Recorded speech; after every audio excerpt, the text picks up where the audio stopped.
the quiet hand that stopped the world. The room was alive with soft chatter, the kind that fills the air just before something important begins. Gentle lights glowed overhead, casting a warm tone on the wooden walls of the small charity hall in downtown Los Angeles. People shifted in their seats, unaware that in just a few breaths, a single gesture would quiet every sound. The night was meant to honor unsung heroes, teachers, nurses, volunteers, ordinary people doing extraordinary things. Yet, for many, the quiet rumor that Keanu Reeves and Sandra Bullock might appear had turned the gathering electric. Keanu walked in without any announcement. His presence was calm, almost invisible at first, as if he was careful not to disturb the humble energy of the room. He wore a simple black jacket and jeans, not the kind of clothes that begged for attention. Sandra arrived moments later, slipping through a side door, her gentle smile hidden at first by the brim of a plain hat. They hadn't been photographed together for months, and their friendship was one of those Hollywood stories people whispered about with a kind of reverence. As they met eyes across the room, an unspoken history passed between them. Films shot in cold cities, long nights spent talking about life, the shared understanding of loss and resilience. Sandra found a seat near the middle row, but a volunteer, a young woman in a faded blue dress, motioned for her to join the front. She hesitated. Keanu noticed her uncertainty and quietly reached out his hand. The moment was small, his fingers brushing hers, but it felt deliberate, steady. Sandra's hand slid into his, and as if on cue, the room seemed to exhale. The whispers faded. Forks paused midair. Even the musician on stage missed a beat on his guitar. For Sandra, the touch wasn't romantic in that instant. It was a reminder of trust. She had been doubting whether she belonged there, worrying that her presence might overshadow the everyday heroes being celebrated. Keanu's silent gesture said otherwise. You belong. You're part of this story, too. In the back row, a teenage boy recording the event on his old phone caught the moment. His camera wobbled, his eyes widening as the room fell silent. He would later upload the clip, not knowing it would go viral, sparking conversations around the world about kindness and quiet strength. But in that exact moment, no one thought of the internet. No one thought of fame. They thought of the two hands clasped gently, a picture of humility in a world that too often craves noise. The speaker on stage, an elderly teacher named Mrs. Reynolds, cleared her throat. Her voice trembled as she spoke. Sometimes the smallest acts remind us we are never alone. Her words carried a weight heavier than applause. Sandra squeezed Keanu's hand once, a silent thank you. Outside the hall, the city roared with the usual sounds. Traffic lights changing, distant sirens, laughter spilling from cafes. But inside the air felt suspended in time. People leaned forward, their hearts pulled toward the story unfolding without a single script. Keanu, ever humble, released her hand only when she seemed at ease, when her shoulders lowered and her smile returned. He didn't look around to see who had noticed. He didn't need to. His quiet kindness wasn't for the cameras. It was for a friend who needed a steadying touch. As the evening moved on, a storm began to brew, literally and figuratively. Dark clouds rolled over Los Angeles, and inside the hall, the host announced a change in schedule. An unexpected guest had arrived, one whose presence would stir old memories and test fragile emotions. Sandra felt a shiver she couldn't explain. And somewhere outside, on a quiet street corner, a man in a gray coat waited with a letter in his hand. A letter that would force Keanu and Sandra to face a part of their past they had never spoken of publicly. The storm outside was only a hint of the storm that was about to enter the room. The storm outside was no longer a whisper against the windows. It was a living thing pressing its palms against the glass. Rain streaked down in restless lines, and the distant rumble of thunder seemed to echo the tension building inside the hall. People glanced toward the doors, sensing something was shifting, though none of them could name it yet. Keanu noticed first. A figure stood quietly in the doorway, a man in a gray coat, soaked through, his presence somehow both fragile and unshakable. His hair clung to his forehead, and in his trembling hand was a letter sealed with a simple wax stamp. The sight of him was enough to stir memories Keanu had kept buried. Memories of a night years ago when an accident on a lonely highway had changed the course of many lives. Sandra followed Keanu's gaze. Her heart skipped a beat as recognition dawned. She hadn't seen this man since the winter she had spent volunteering at a shelter, long before the fame and the red carpets. He was different now. Older, heavier with something unsaid, but his eyes still held the quiet kindness that had once saved a stranger's life. The host's cheerful voice faltered as she announced, "We have a special guest who has traveled a long way to be here tonight." The room turned toward the doorway. The teenager in the back, still clutching his phone, leaned forward instinctively, as though some invisible thread had pulled him closer to the unfolding moment. The man stepped inside, water pooling at his feet. Each step seemed to echo louder than the chatter that followed. He approached the front row where Keanu and Sandra sat. Instead of speaking, he extended the letter toward Sandra. Her fingers shook as she took it, the paper damp but the seal intact. Keanu's hand brushed hers again, grounding her, reminding her she wasn't alone. Sandra hesitated before breaking the seal. The room was so silent she could hear the storm's roar outside as if it were inside her chest. She unfolded the paper and her eyes scanned the first lines. Her breath caught. She whispered, barely audible, "It's from Maria." A murmur rippled through the audience. Few knew the name, but to Sandra and Keanu, Maria was a wound and a miracle all at once. She was the woman they had met a decade ago while filming in a remote mountain town. The woman whose car had skidded off an icy road on Christmas Eve. They had been there by chance when it happened. Keanu had pulled her from the wreckage. Sandra had held her hand until the ambulance arrived. Maria had survived, but the guilt over another life lost that night had haunted her since. The man in the gray coat finally spoke. His voice was rough but steady. "Maria is gone now. But before she left us, she asked me to bring you this. She said there were things you both needed to hear, things she never said."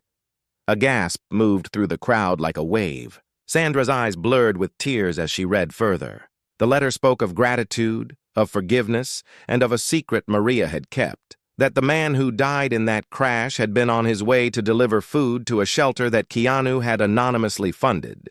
Maria had discovered the truth years later but had been too afraid to reach out.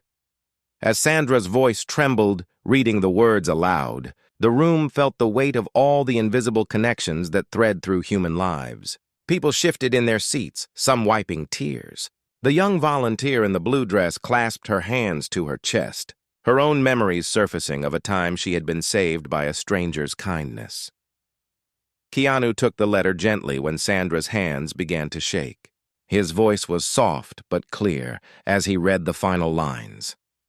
"You taught me that kindness does not erase pain, but it gives it a purpose. If you are reading this, then you must know. None of us walks alone." He lowered the page, his eyes glistening under the dim lights. Outside, thunder cracked sharply, and for a moment the lights flickered. A collective breath held the room. The storm outside seemed to press closer, as if the world itself was leaning in to listen. The man in the gray coat stepped back, but before he could leave, a child in the front row, a little girl whose mother was being honored for her volunteer work, stood up. She walked toward Keanu and Sandra, holding a crumpled drawing. She handed it to Sandra, saying, "My mom said heroes are the ones who stay when it's hard." The drawing showed two figures standing under a storm cloud, holding hands against the wind. Sandra knelt to meet the girl's eyes. Her tears slipped freely now, but her smile was steady. "Thank you," she whispered. Keanu placed the letter on his lap and looked at the audience. "Tonight isn't about fame or faces on a screen," he said softly. "It's about what we do for each other when no one's watching." His words carried the kind of truth that doesn't need volume to be heard. The host, still holding the microphone but too moved to speak, finally said, "Let's take a moment to honor Maria." The room rose to its feet, the sound of chairs scraping against the floor mixing with the distant storm. In the back, the teenager stopped recording for a second. He lowered his phone, realizing some moments are meant to be felt, not filmed. And yet, somewhere beyond the hall, forces were already in motion. The letter was not the only thing Maria had left behind. Hidden in her words was a clue, a mention of a promise Keanu and Sandra had once made to a stranger, a promise that was about to change their lives again. As the rain lashed harder against the windows, the sense of suspense deepened. No one noticed the flicker of headlights outside or the black car that had been following the man in the gray coat. No one saw the figure inside the car make a quick call, speaking words that hinted at secrets even Keanu and Sandra did not yet know. The storm showed no sign of mercy. Rain hammered the hall's roof in a relentless rhythm, like 1,000 hurried footsteps on empty streets. Lightning lit the windows in brief flashes, etching everyone's faces in silver light. The crowd had settled again after honoring Maria, but an unease remained, like a low hum in the background of a song. Even the children who had been giggling earlier now sat with wide eyes, sensing something bigger than the weather was unfolding. Keanu glanced at the man in the gray coat who lingered near the back. Something in his posture, half turned toward the door, half unwilling to leave, made Keanu's instincts stir. Sandra felt it too. Her hand drifted toward the folded letter on the table, as if holding it might anchor her to the present moment. She thought of Maria's final words, of the hidden promise hinted at between the lines, and her chest tightened with questions she wasn't ready to ask. A faint vibration buzzed in Keanu's pocket. It was his phone, but the number on the screen was unfamiliar. He stepped outside the hall into the storm's edge, shielding the phone from the rain. A voice, low, urgent, spoke through the static. "There's more to Maria's story than the letter," the caller said. "Meet me at the shelter on West 6th. Bring the letter. You and Sandra are the only ones who can open what she left behind." The line went dead before Keanu could respond. Inside, Sandra watched him through the glass door, her heart beating faster. When he returned, his face was calm, but his eyes carried a flicker of unease. "We need to go," he whispered. She didn't ask for details. She trusted him the way you trust gravity, without needing proof. They excused themselves quietly, thanking the host and slipping out into the storm. The city streets were slick and empty, neon signs shimmering on puddles like broken constellations. Sandra pulled her jacket tight and Keanu offered her his umbrella even though he was getting soaked. As they walked, memories returned in fragments. Maria's laughter under falling snow, the sound of broken glass on that mountain road. The night they had both promised her that they would never forget the kindness that saved them. They had promised to carry that kindness forward, but life had swept them into movies, schedules, and headlines. The shelter on West 6th was an old brick building with peeling paint and a flickering porch light. It was quiet except for the storm's fury. Keanu pushed the door open, and the familiar scent of old wood and coffee greeted them. A single candle burned on the front desk, casting a soft glow on the photographs pinned to the wall, faces of volunteers and the people they had helped. A figure emerged from the shadows, a woman with silver hair and eyes sharp with wisdom. She introduced herself as Clara, Maria's closest friend. She held a small metal box in her hands, its surface dented but polished clean. "Maria wanted you to have this," Clara said, "but she said it could only be opened with her letter." Sandra unfolded the letter and scanned the lines again. At the bottom, in faint ink nearly washed away, was a sentence she hadn't noticed before. "The hands that once saved will open the box when joined again." Keanu placed his hand on the box. Sandra placed hers beside his. Clara guided their joined hands to press down on a hidden latch. With a soft click, the box opened. Inside was a worn photograph of Maria with 2 children smiling under a winter sky. Beneath it, there was a small notebook and a key wrapped in a piece of red cloth. Sandra picked up the notebook and began to read aloud. It was Maria's journal, written in simple words about people she had met, kindnesses she had witnessed, and regrets she had carried. One page stopped Sandra cold. It described a plan Maria had started but never finished, a community center in the very neighborhood they were standing in. She had saved money, gathered volunteers, and secured a location, but after the accident, her resolve had cracked. The key belonged to the abandoned building across the street, a place she had dreamed of filling with warmth and hope.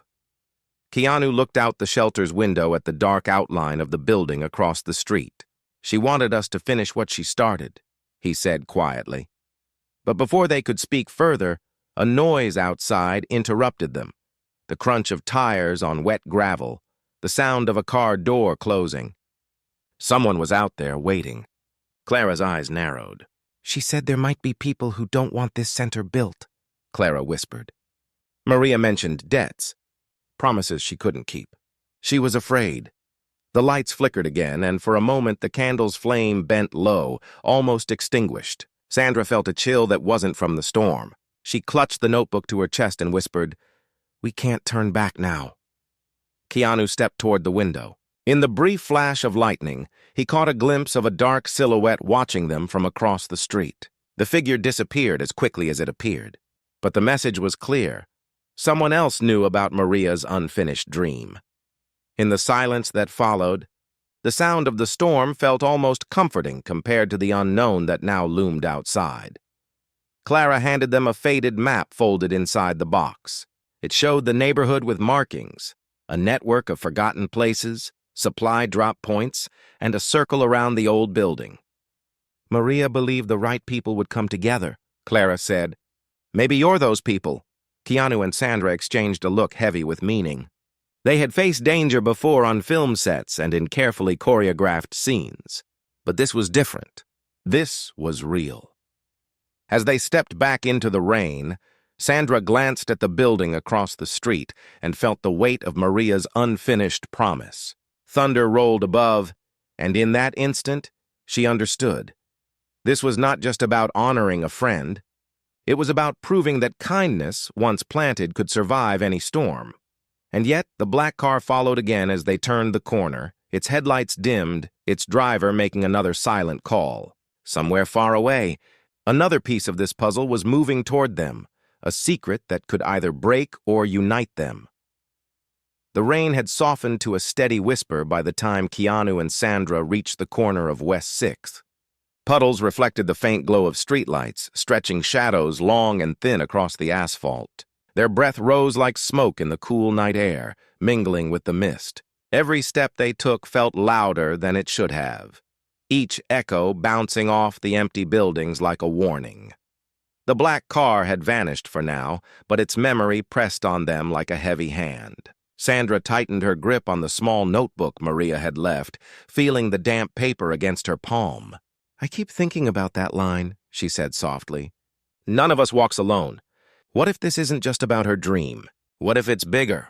Keanu glanced at her, his dark hair plastered to his forehead. "Then we keep walking," he said quietly. "Even if it scares us." They approached the abandoned building across from the shelter. Its windows were boarded and vines curled along the bricks like forgotten veins. The key Maria had left fit perfectly into the rusted lock, turning with a reluctant click. When the door swung open, a cold draft rolled out, carrying the smell of dust and old wood. Inside, their footsteps stirred echoes that felt alive. Broken chairs and scattered papers lay across the floor. A faded mural on one wall showed painted hands joined together, a relic from a time when this place had been full of laughter. Sandra ran her fingers along the mural's chipped edges. "She saw something here," she whispered. "She saw life where everyone else saw decay." A sudden noise shattered the stillness, a metallic clatter from deeper inside. Keanu motioned for Sandra to stay back and stepped forward cautiously. His heart beat a steady drum in his chest as he rounded a corner and found nothing, just an old supply shelf tipped over by the wind sneaking through broken panes. But when he returned, he noticed Sandra wasn't alone. Clara stood in the doorway, her silver hair catching the weak light. "I couldn't let you face this place by yourselves," she said. She held a small flashlight, its beam cutting through the gloom. Together they explored the building. In a back room, under a pile of broken wood, they discovered a hidden compartment in the floor. Keanu pried it open to reveal a small box wrapped in plastic. Inside was another photograph, this one of Maria standing beside a man they didn't recognize. There was also a folded paper with a hand-drawn map of several neighborhoods and a series of numbers written on the margins. Sandra studied the numbers. "They look like coordinates," she murmured. Clara's face grew pale. Maria once said she hid something important, a list of donors and volunteers who helped her quietly. She feared someone powerful didn't want the center built. These could lead to that list. Before they could decide what to do, a creak from the doorway froze them in place. A tall figure stood silhouetted against the faint light outside. A hood covered his face, but the glint of something metallic, a watch or perhaps a badge, caught Sandra's eye. The stranger stepped forward, his voice low and measured. "You shouldn't be here," he said. "This isn't safe." Keanu's body tensed, ready to shield Sandra if needed. "Who are you?" he asked. "Someone who doesn't want to see Maria's dream destroyed?" the man replied. "But there are others, people with money, influence, who would rather this place stay forgotten. You've already been seen. The black car belongs to them." The room held its breath as thunder rumbled faintly in the distance. The stranger handed Keanu a folded piece of paper. "This will explain more," he said. "But you need to move fast. Trust no one who offers help too easily." Then, without waiting for questions, he disappeared into the night, his footsteps swallowed by the rain. Sandra opened the paper. It was a list of names. Some she recognized as local officials and donors, others unfamiliar. At the bottom, written in quick, messy script, were 5 words. The promise was never broken. They left the building, locking it behind them, the weight of the key now heavier than ever. As they stepped onto the sidewalk, the sound of a distant siren cut through the night. Keanu glanced over his shoulder, half expecting to see the black car again, but the street was empty. Back at the shelter, Clara spread the map and the list on a wooden table. The candlelight flickered across their faces, casting long shadows on the walls. "We can't do this alone," Clara admitted. "But we can't invite the wrong people either."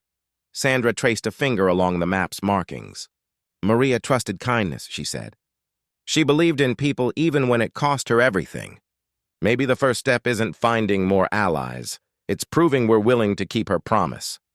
Keanu nodded, his gaze steady. "Then tomorrow we start at the first coordinate." None of them noticed the small red light blinking on a security camera across the street. Someone was already watching, already planning their next move. Far away, in a high-rise office lit by a single lamp, a man in a tailored suit stared at a live feed of the shelter. He leaned back in his chair, a faint smile on his lips. "So they found the key," he muttered. "Let's see how far they're willing to go." Outside, the storm finally broke, leaving the city washed but not cleansed.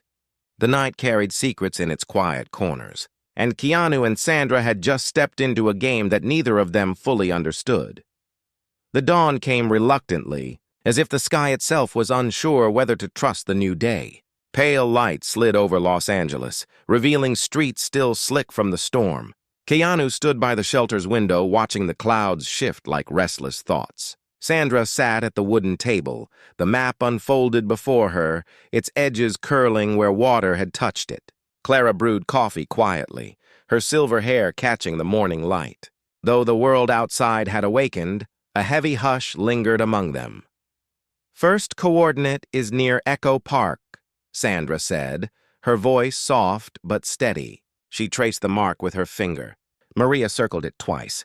"Whatever she wanted us to find, it starts there." Keanu turned from the window, his expression thoughtful. "We can't go as if this is a casual visit. The black car will follow again." His words carried no fear, only quiet determination. They left through the back alley, moving like shadows through early morning streets. Echo Park's lake shimmered beneath the lifting fog. Joggers passed by with headphones in, oblivious to the quiet urgency unfolding in their midst. Near a line of old benches, Sandra spotted a weathered plaque on a low stone wall. Its inscription was barely legible. "Where kindness waits, hearts open." Tucked behind the plaque was a small metal tube. Inside the tube was a folded note and a photograph of Maria with a group of smiling volunteers. The note read, "If you are reading this, then you have chosen courage over comfort. Follow the benches to the oldest oak. Under its roots lies the rest." The oldest oak tree stood at the park's far edge, its branches sprawling like arms wide enough to hold every secret. Keanu knelt at its base, brushing away damp leaves until his fingers found a small wooden box wrapped in plastic. He opened it to reveal a USB drive, a page torn from Maria's journal, and another map, this one marked with symbols and names. The journal page carried a simple but chilling line. Someone among the donors betrayed us. They wanted the community center silenced.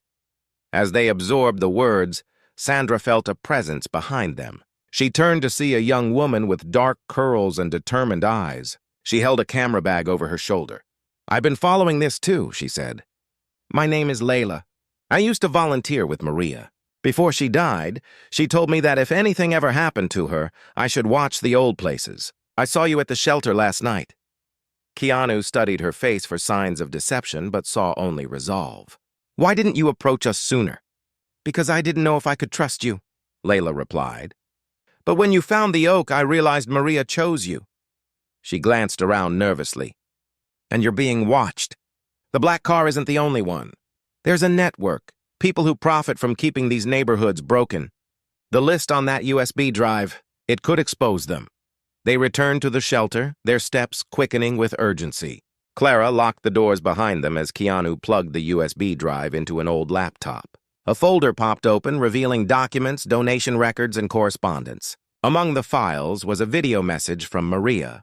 Her voice, recorded in a dim room months before her death, filled the shelter's quiet. "If you are watching this," she said, "then I wasn't strong enough to finish what I started. The center is more than a building. It's a promise to the children, to the forgotten. But someone powerful doesn't want the truth out. I have hidden proof of their deals, proof that could protect this neighborhood and bring hope back. Be careful. Trust the hands that have proven their kindness." Sandra's hands trembled as the video ended. Keanu placed a steadying hand on her shoulder. "We're finishing what she started," he said. But outside, danger was already tightening its grip. A black van rolled slowly past the shelter, its windows tinted. Inside, a man in a tailored suit, the same one from the high-rise office, spoke into a headset. "They have the drive," he said. "Make sure they don't keep it." Meanwhile, Layla pointed to another mark on the new map, an old warehouse near the river. "Maria used to store supplies there. If there's more evidence, that's where it'll be." They waited until nightfall to move. The city's lights flickered against the river's surface as they approached the warehouse. Broken windows lined its walls and graffiti covered the doors. The air smelled faintly of rust and river water. Inside, the warehouse was a maze of crates and shadows. A faint beeping sound drew them toward the back corner. Tucked beneath an old tarp was a small safe. Keanu knelt beside it, studying the lock. Sandra held up the USB drive. "Maybe the code is in here," she whispered. As Keanu searched the files on the drive for clues, a noise from above startled them. A soft creak of footsteps on the metal catwalk overhead. A shadow moved against the faint moonlight streaming through broken panels. "We're not alone," Layla whispered. A sudden crash echoed through the warehouse, a crate knocked over by unseen hands. Keanu's eyes scanned the darkness, searching for movement. Sandra's heart raced as she remembered Maria's warning, "Trust the hands that have proven their kindness." Then a voice, calm, deliberate, cut through the silence. "Leave the safe," the stranger called from the shadows. "Walk away and you'll stay alive." Keanu stepped forward, his voice even but firm. "We can't walk away. This isn't about us, it's about a promise." The warehouse went still again. The storm of the previous night replaced by a different kind of storm. One made of fear, loyalty, and the weight of truth. And as the lights from the distant city flickered through broken glass, Sandra realized that this was no longer just about honoring a friend. This was about standing against people who believed kindness could be silenced. The warehouse air was tense, each breath loud against the metal walls. Shadows pooled in the corners like secrets refusing to fade. Sandra's pulse thudded in her ears, her grip on the USB drive tight enough to leave marks on her skin. Keanu's steady presence beside her felt like the only solid thing in a room that seemed ready to collapse. Layla's camera strap trembled slightly in her hands, the lens aimed toward the dark catwalk above. The voice returned, colder this time. "You don't understand who you're dealing with." Footsteps echoed above, slow and deliberate. The stranger stepped into a shaft of moonlight, a man in a dark jacket, his face half hidden, but his posture screamed authority. Keanu's tone was calm, measured. "We understand enough. Maria wanted this truth to come out." A pause stretched, heavy and dangerous. Then, from behind a stack of crates, another figure emerged, Clara, holding the small wooden box they had found under the oak. "She believed in people," Clara said, her voice trembling but resolute. "She believed that even broken places can heal if someone is brave enough to care."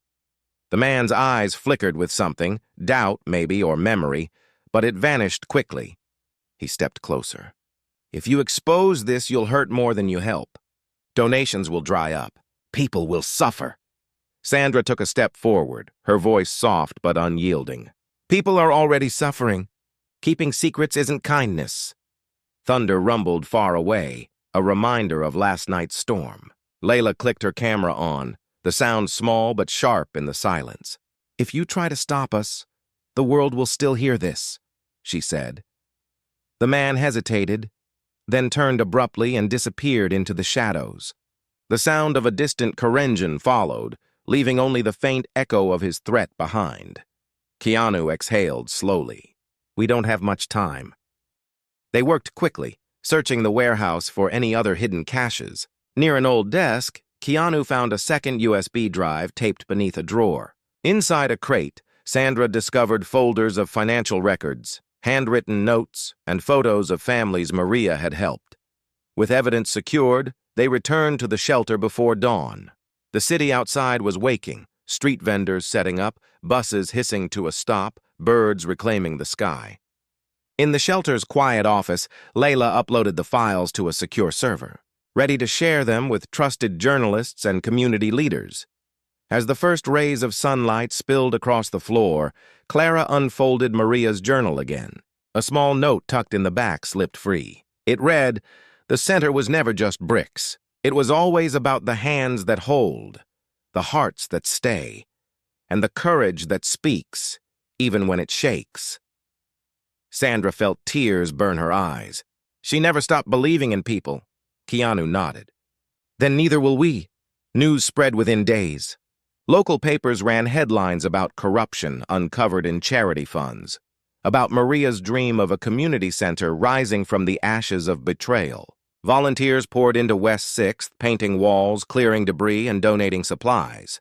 The old abandoned building came alive again, children laughing in its halls, music echoing off fresh paint, the mural of joined hands restored to its former beauty. One afternoon, as the center officially reopened, a crowd filled the hall. The young girl from the charity night, her mother's volunteer badge now pinned to her own shirt, stood at the podium. "This place exists because people chose kindness," she said. "Even when it was hard, they stayed." Applause filled the room, echoing like thunder reborn. Keanu and Sandra stood near the back, quietly watching. They didn't want the spotlight. They wanted the promise kept. Layla snapped a photo of them as they held hands, not for headlines, but as a private reminder of a journey that had begun with a simple touch in a quiet hall. Clara approached them, her eyes shining. "Maria would be proud," she whispered. Sandra smiled through tears. Maria's voice is still here. In every laugh, every nail hammered into these walls. Keanu looked around the room, the mural, the children playing, the neighbors embracing. "This isn't the end," he said softly. "It's the beginning she wanted." Outside, the sky stretched wide and clear, the storm long gone, but its memory a reminder that even the fiercest nights can give way to morning. People spilled out of the center onto the sidewalk, carrying boxes of books, trays of food, and small gifts for strangers. A boy handed Sandra a hand-drawn picture, two figures under a storm cloud holding hands against the wind. She tucked it into her jacket, her heart full. The teenager who had filmed the first moment at the charity event uploaded one final clip, this time of the bustling new center. His caption was simple: "Kindness isn't quiet because it's small. It's quiet because it's strong." The video spread quickly, inspiring thousands who would never meet Maria, Keanu, or Sandra, but would feel the ripple of their promise. as the sun dipped low that evening, casting golden light on the freshly painted walls. Sandra squeezed Keanu's hand one last time. He met her gaze with a quiet smile that said everything. Loss and hope, pain and resilience, the kind of unspoken bond that doesn't need words. They walked away from the center not as celebrities or heroes, but as two friends who had kept a promise to a woman who believed in the power of hands joined against the wind.